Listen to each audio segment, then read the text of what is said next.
Waktu itu kemudian Mbak Fitri ini menggendong anaknya sambil dia ini berjalan agak cepat.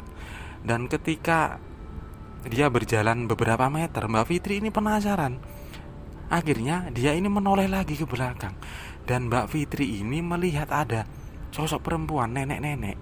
Dan nenek-nenek ini berjalan itu sambil menyeret kaki sebelah kanannya. Yudi pun berjalan menuju ke arah tas di mana di dalamnya itu ada dadunya itu. Dan ketika si Yudi berjalan menuju ke bawah pohon jengkol tadi, jaraknya mungkin hanya sekitar kurang 4 meter, tiba-tiba dari balik pohon jengkol itu muncul sebuah sosok berwarna hitam.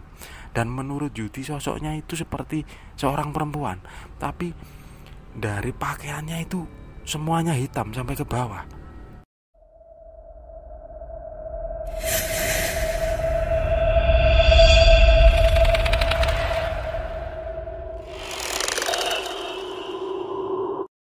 Assalamualaikum warahmatullahi wabarakatuh. Selamat datang kembali di channel Jalan Hidup AR5 bersama saya Are.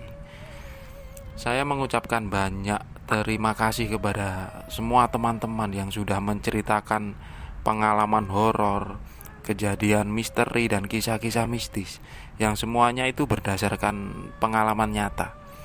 Saya juga meminta maaf karena akhir-akhir ini tidak bisa upload cerita dari teman-teman yang sudah banyak menceritakan kisah-kisahnya yang masih saya tulis dalam bentuk skrip.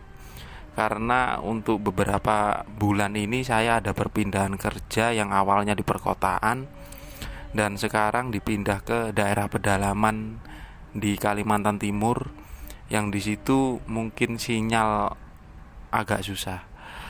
Dan semua kisah-kisah horor, kejadian mistis semoga menambah keimanan kita untuk lebih mempercayai bahwa hal-hal gaib itu memang benar-benar ada. Dan kali ini saya akan menceritakan dua pengalaman dari salah seorang teman atau kenalan. Beliau ini bernama Mas Yudi, yang sekarang usianya 36 tahun.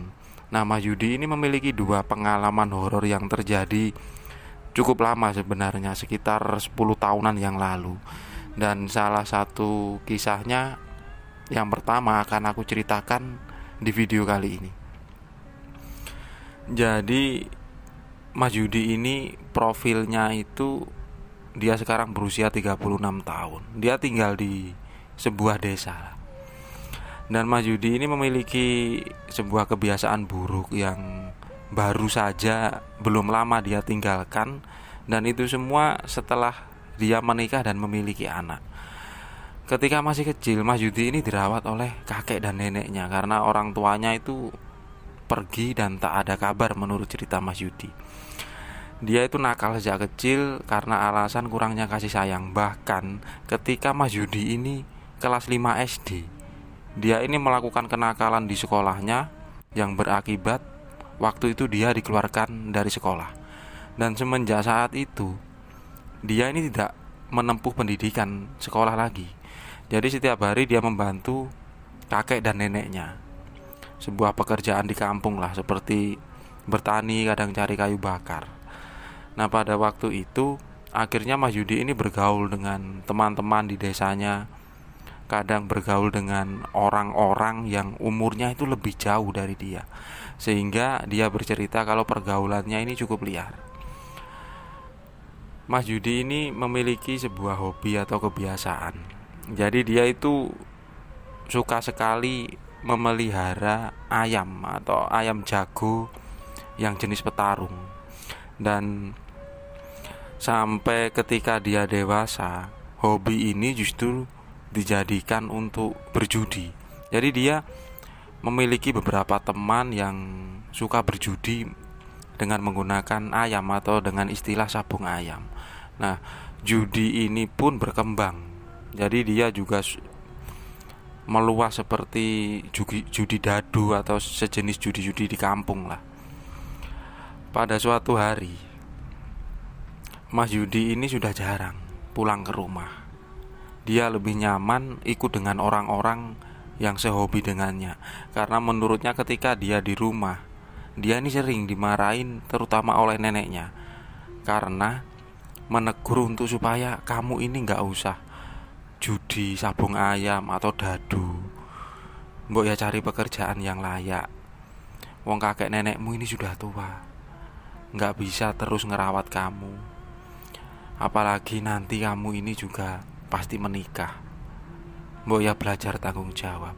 Tapi ketika neneknya menasehati itu, justru si Yudi ini dia malah tersinggung. Nah, akhirnya si Yudi ini lebih memilih bergaul dengan teman-temannya, bahkan orang-orang yang usianya itu di atasnya. Salah satunya adalah Pak Wirman. Pak Wirman ini terkenal sebagai preman kampung, tapi beliau ini cenderung seperti bandar judi lah.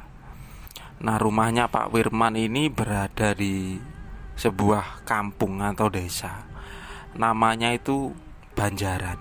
Nah, desa Banjaran ini berada di paling ujung, paling atas, yang berada di lereng gunung. Setelah itu tidak ada desa lagi. Yudi sering sekali nginep di rumah Pak Wirman ini. Bahkan dia ini menganggap kalau Pak Wirman itu sebagai orang tuanya sendiri, atau lebih ke gurunya. Dia sering diajak kalau ada pada waktu itu seperti tontonan acara hajatan di kampung, itu selalu bawa dadu. Di sana mengumpulkan orang untuk bermain dadu lah ketika ada tontonan tersebut. Dan pada suatu hari ada sebuah kisah yang pada akhirnya membuat si Yudi ini tahu atau percaya kalau hantu itu ada. Jam 5 sore Pak Wirman ini menyuruh si Yudi, "Yud, kamu ambil dadu di tempat Pak Bakri, karena nanti malam banyak orang kesini main di galangan sini." Nah, rumahnya Pak Bakri itu tempatnya itu cukup lumayan jauh, sekitar 3 km dari rumah Pak Wirman. Nah, Yudi waktu itu langsung mengiyakan permintaan tersebut karena dia juga sudah mengenal Pak Bakri. Menurut cerita Yudi, sebelumnya dadunya itu memang dipinjam oleh Pak Bakri. Jadi dia langsung menuju ke rumah beliau dengan menggunakan sepeda motor. Nah, sesampainya di rumahnya Pak Bakri, dia ini sempat menunggu kepulangan dari Pak Bakri karena menurut anaknya, beliau ini sedang ada urusan di luar. Jadi hampir sampai jam 7 malam Pak Bakri ini baru pulang. Nah, setelah itu si Yudi ini meminta dadu milik dari Pak Wirman. Dan setelah diberikan, dia ini langsung menuju ke rumah Pak Wirman. Nah, sebagai gambaran, rumah Pak Wirman ini tempatnya berada di atas. Nah, sebelum kampung beliau ada sebuah kampung namanya Sidodadi. Nah, jarak antara Sidodadi dan Banjaran ini sekitar 1 km dan dipisahkan oleh perkebunan dan persawahan milik warga. Sebenarnya ada 2 jalan untuk menuju ke desa Banjaran ini. Yang lewat bawah itu merupakan jalanan aspal, walaupun tak terlalu luas karena itu merupakan jalanan aspal kampung lah. Dan yang kedua, jalanan tembusan antara Sidodadi dan Banjaran ini melewati perkebunan warga. Jalanannya ini sudah dicor, tapi sangat sempit sekali. Dan kalau malam tidak ada satupun kendaraan lewat situ, karena jalanan ini hanya biasa digunakan oleh petani setempat. Tapi ketika harus menuju ke rumah Pak Wirman, Yudi ini selalu melewati jalan yang kedua atau jalan tembusan yang melewati perkebunan warga. Karena kalau dia ini lewat bawah atau lewat jalan aspal itu memutar cukup jauh sekali. Bahkan jaraknya bisa lebih dari 2 km. Nah, karena sudah terbiasa lewat jalan itu, si Yudi tidak merasa takut atau canggung. Tapi berbeda dengan malam itu. Perasaannya ini sedikit gak enak karena takut dimarahi oleh Pak Wirman. Kok dia ini ngambil dadu segitu lamanya? Padahal Pak Wirman ini sudah berpesan, nanti banyak teman-teman dan tamunya itu datang di situ. Dan mereka biasanya memang melakukan perjudian lah di tempat itu. Karena rumah Pak Wirman ini sangat terpelosok, jadi aman. Nah, ketika sampai di Desa Sidodadi, Yudi ini sebenarnya agak bimbang. Dia mau memilih lewat bawah yang cenderung ramai, masih mungkin dia bertemu dengan kendaraan yang melintas. Tapi karena di sisi lain dia ini juga pengen cepat-cepat sampai, akhirnya memutuskan untuk lewat jalan tengah. Dan dia yakin kalau dia nggak bakalan bertemu dengan siapapun, karena kalau malam tempat itu sangat gelap sekali, karena dikelilingi oleh pohon-pohon besar seperti pohon durian, pohon jengkol, pohon mahoni dan lain-lain, sebuah tanaman ciri khas dari perkebunan warga di sana. Ketika keluar dari Desa Sidodadi, dia ini sudah masuk ke area persawahan warga yang di situ ditanami jagung. Dengan menggunakan sepeda motor jenis Vega keluaran lama, motornya ini masih enak, cuma masalahnya cahaya lampu motornya ini agak sedikit redup. Pelan-pelan karena jalanan itu walaupun dicor tapi sudah mulai rusak dan bergelombang. Yudi mengendarai sepeda motornya itu sendiri, sedangkan dadunya ini berada di sebuah tas yang berasal dari kain dan dikalungkan di lengan sebelah kirinya. Ketika sudah melewati perkebunan jagung itu, jalanan ini mulai menanjak. Jalanan sempit itu mulai masuk ke area perkebunan. Di sana hanya ada deretan pohon-pohon besar. Di situ Yudi entah kenapa tak seperti biasanya, dia ini merinding. Tapi waktu itu dia ingin cepat-cepat sampai di rumah Pak Wirman. Nah, ketika berada di tanjakan tersebut, Yudi ini tidak bisa melajukan motornya seperti biasanya karena pencahayaan motornya ini sangat redup sekali. Dan ketika setelah tanjakan itu ada jalanan sedikit menikung ke sebelah kanan. Dan entah kenapa waktu itu menurut Yudi, dia ini melihat ada akar pohon itu melintang di jalanan tersebut. Nah, spontan si Yudi ini langsung mengerem sepeda motornya. Tapi ternyata tidak sempat dan motornya ini menabrak akar pohon tersebut. Spontan si Yudi ini langsung terjatuh bersama motornya. Dan ketika si Yudi ini jatuh, dia ini langsung berdiri, kemudian mengecek ke arah belakang di mana dia melihat akar pohon yang cukup besar tadi melintang di jalan tersebut. Tapi yang aneh, ternyata Yudi ini tidak menemukan akar tersebut. Padahal dia yakin waktu itu dia menabrak sebuah akar yang walaupun sebenarnya itu sudah tidak masuk akal, karena jalanan ini sering dilalui orang kalau siang hari. Kok bisanya ada akar pohon? Nah, tidak mau ambil pusing, Yudi langsung mendirikan motornya lagi. Setelah motornya ini dihidupkan dan langsung nyala, tiba-tiba si Yudi ini ingat kalau dia ini membawa dadu yang ada di tasnya. Dia ini langsung mencari dadu tersebut. Pertama dia berkeliling di mana tempat pertama dia itu jatuh, tapi dia tidak menemukan di mana dadunya. Bahkan dia menggunakan cahaya motor yang walaupun redup untuk menyinari daerah tersebut. Tiba-tiba si Yudi ini mendengar sebuah langkah kaki seperti melangkah di atas dedaunan kering. Waktu itu Yudi sebenarnya takut, tapi entah kebiasaannya yang memang hidupnya ini di jalanan atau bersama dengan orang-orang penjudi, dia ini selalu membawa sebuah badik atau pisau kecil yang diselipkan di punggungnya. Waktu itu Yudi mencabut pisau atau badik itu hanya untuk sekedar berjaga-jaga dan untuk meyakinkan kalau dirinya ini berani.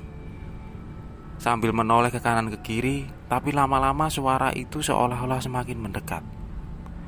Ketika Yudi mencari arah suara itu yang berasal dari perkebunan warga, dia tidak melihat siapapun karena waktu itu memang benar-benar gelap. Dan tak lama kemudian Yudi ini mendengar suara siulan, dan dia yakin kalau siulan itu berasal dari suara perempuan, karena siulannya itu cenderung ke suara yang halus, diselingi dengan sebuah tawa kecil. Nah, Yudi ini sebenarnya mulai takut, tapi waktu itu dia ini fokus mencari di mana dadunya tadi, karena dia ini lebih takut dimarahi Pak Wirman. Nah, ketika dia mulai memandang ke arah sebuah pohon, tepatnya pohon jengkol yang cukup besar, dia ini mulai melihat sekelebatan tali tasnya yang memang berwarna putih.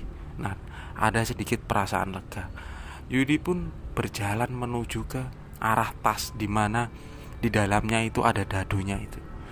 Dan ketika si Yudi berjalan menuju ke bawah pohon jengkol tadi, jaraknya mungkin hanya sekitar kurang 4 meter, tiba-tiba dari balik pohon jengkol itu muncul sebuah sosok berwarna hitam. Dan menurut Yudi sosoknya itu seperti seorang perempuan, tapi dari pakaiannya itu semuanya hitam sampai ke bawah.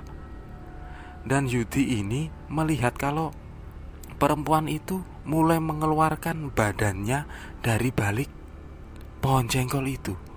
Si Yudi sempat melihat ke sosok itu beberapa detik. Nah, spontan dia ini sadar kalau itu bukan manusia, karena posisinya dia ini berada di tempat yang sepi. Nah, karena merasa ketakutan, si Yudi ini tidak melanjutkan untuk mengambil tas tersebut. Dia kembali ke arah motornya. Tanpa menoleh ke arah belakang lagi, dia langsung melajukan motornya menuju ke arah Pak Wirman. Nah, tak beberapa lama si Yudi ini sampai di rumah Pak Wirman. Sambil nafasnya itu masih terbata-bata, dia ini ngos-ngosan karena mungkin menahan takut. Walaupun waktu itu dia ini mengendarai sepeda motor. Ternyata ketika sampai di halaman rumahnya Pak Wirman, di situ sudah banyak sekali sepeda motor. Pak Wirman pun langsung keluar dari rumahnya, dan dia ini langsung memaki-maki si Yudi.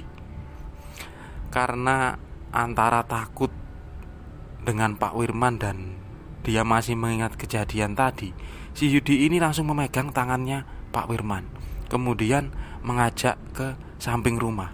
Di situ Yudi ini menceritakan tentang apa yang terjadi. Awalnya Pak Wirman ini masih marah, tapi mungkin karena melihat raut wajahnya si Yudi yang menceritakan kejadian waktu itu dengan wajah pucat, beliau akhirnya mungkin meredakan amarah tersebut. Pak Wirman pun memanggil 2 orang temannya untuk menemani si Yudi mencari di mana dadunya tadi. Nah, 2 orang ini sempat bertanya, loh, kok bisa dadunya jatuh? Tapi si Yudi ini cuma bilang kalau dia tadi sempat jatuh bersama sepeda motornya, karena waktu itu gelap jadi dia nggak ngelihat di mana dadunya itu.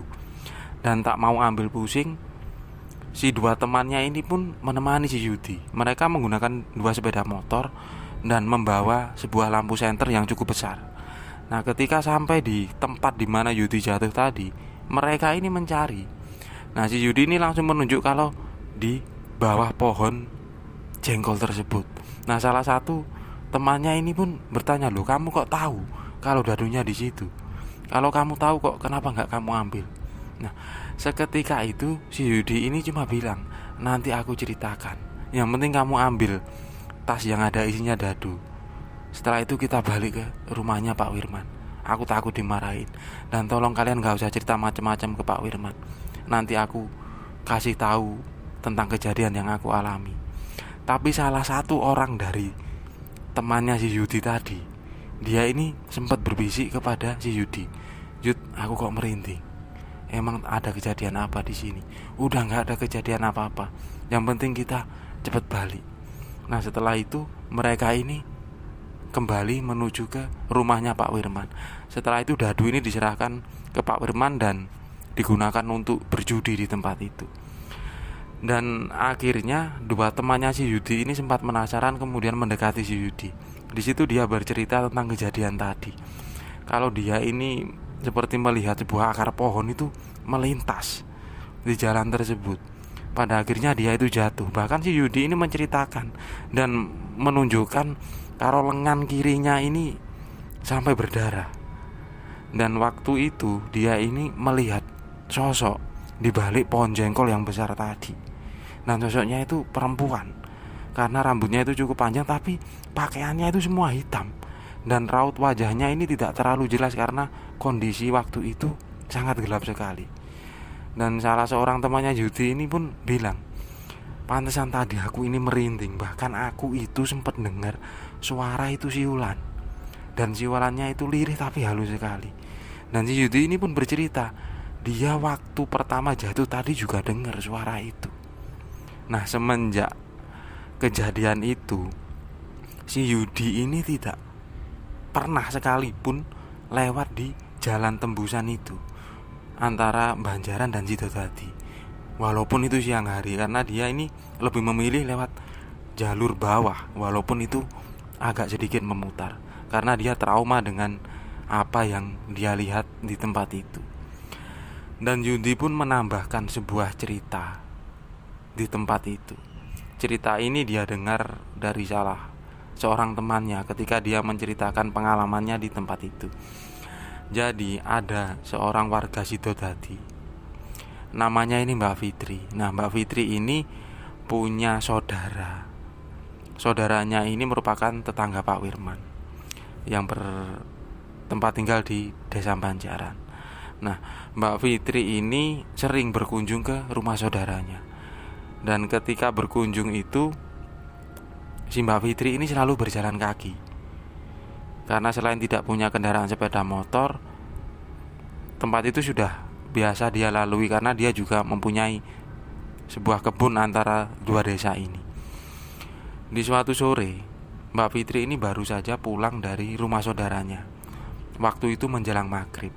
Nah, sebenarnya dia ini mau pulang sejak sore, tapi karena di siang sampai sorenya itu hujan dan baru dari sore hari, Mbak Fitri ini pulangnya itu menjelang maghrib. Dan ketika pulang, dia melewati jalan tembusan itu bersama dengan anaknya. Nah, anaknya Mbak Fitri waktu itu berusia baru sekitar 6 tahun. Anaknya ini digandeng lah, karena sudah terbiasa lah berjalan di tempat itu. Nah, setelah keluar dari perkebunan tempat si Yudi ini bertemu dengan sosok yang sebelumnya, tidak ada kejadian apapun. Dan waktu itu memang sudah mulai gelap. Nah, sesampainya di lahan jagung milik persawahan milik warga, di situ ada sebuah pipa air yang biasa bisa dicabut, ada pancurannya karena digunakan untuk warga mencuci muka atau mencuci kaki tangan atau mencuci alat-alat pertanian setelah mereka beraktivitas di sawah.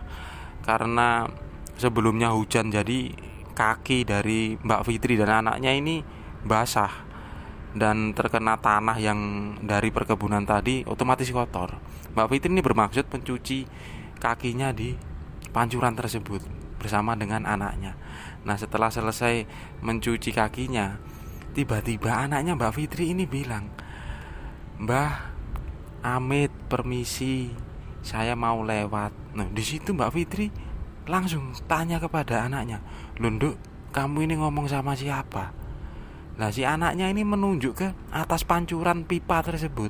Itu ada nenek duduk di atas. Nah, Mbak Fitri ini benar-benar tidak melihat sosok siapapun di situ.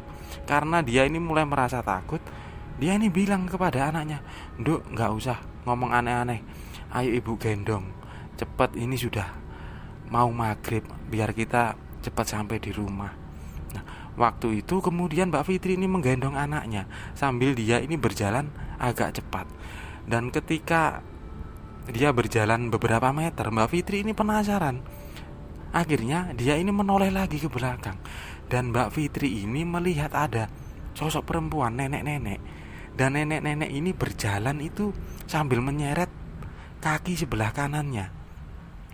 Yang menurut Mbak Fitri aneh, si nenek-nenek ini berjalan itu seperti cepat sekali menuju ke arah Mbak Fitri, padahal dia ini kakinya itu pincang seperti diseret. Nah, waktu itu si Mbak Fitri ini ketakutan. Akhirnya dia berlari, dan dia ini bilang kepada anaknya, "Nduk, gak usah ngelihat ke belakang, kamu meluk ibu aja, ibu jalan agak cepat." Dan ketika sampai di rumah, Mbak Fitri ini kemudian menceritakan kejadian tersebut kepada bapak dan ibunya. Nah, akhirnya bapak dan ibunya ini menceritakan sebuah kejadian yang terjadi sangat lama sekali, sekitar tahun 80-an, di tempat di mana si Yudi ini bertemu dengan sosok wanita yang berbaju hitam tadi. Nah, sekitar tahun 80-an ada seorang ibu-ibu. Nah, ibu-ibu ini berasal dari desa Sidodadi tersebut. Nah, beliau ini seorang janda yang umurnya sebenarnya belum terlalu tua, sekitar 60 tahunan lah. Nah, beliau ini sering mencari kayu bakar di kebun-kebun milik warga di daerah tersebut. Tapi tiba-tiba di sore hari ada sebuah kabar kalau si ibu-ibu ini atau nenek-nenek inilah ditemukan meninggal dunia. Dan anehnya, dia ini berada di bawah pohon jengkol. Dan penyebab meninggalnya itu pinggang atau perut bagian kirinya ini seperti tertusuk oleh sebuah ranting pohon yang cukup besar. Dan menurut warga di tempat itu yang menemukan, mungkin si nenek-nenek ini ketika mencari kayu yang waktu itu memang kondisinya itu angin, jadi ada ranting pohon yang kering itu jatuh dari atas pohon jengkol, kemudian menimpa si ibu-ibu tadi. Dan itu kejadian sudah cukup lama sekali. Dan ketika Yudi mendengarkan cerita itu, dia ini menyambungkan, apa mungkin dia ini bertemu dengan korin atau jin yang menyerupai sosok yang meninggal di situ. Dan itu adalah sebuah kisah yang dialami Mas Yudi, sebuah cerita pertama, dan akan ada pengalaman kedua yang dialami oleh Mas Yudi. Terima kasih buat teman-teman yang sudah menyaksikan video ini. Jika ada kesalahan dalam penyampaian, saya mengucapkan mohon maaf sebesar-besarnya. Sehat selalu buat semuanya. Terima kasih dan wassalamualaikum warahmatullahi wabarakatuh.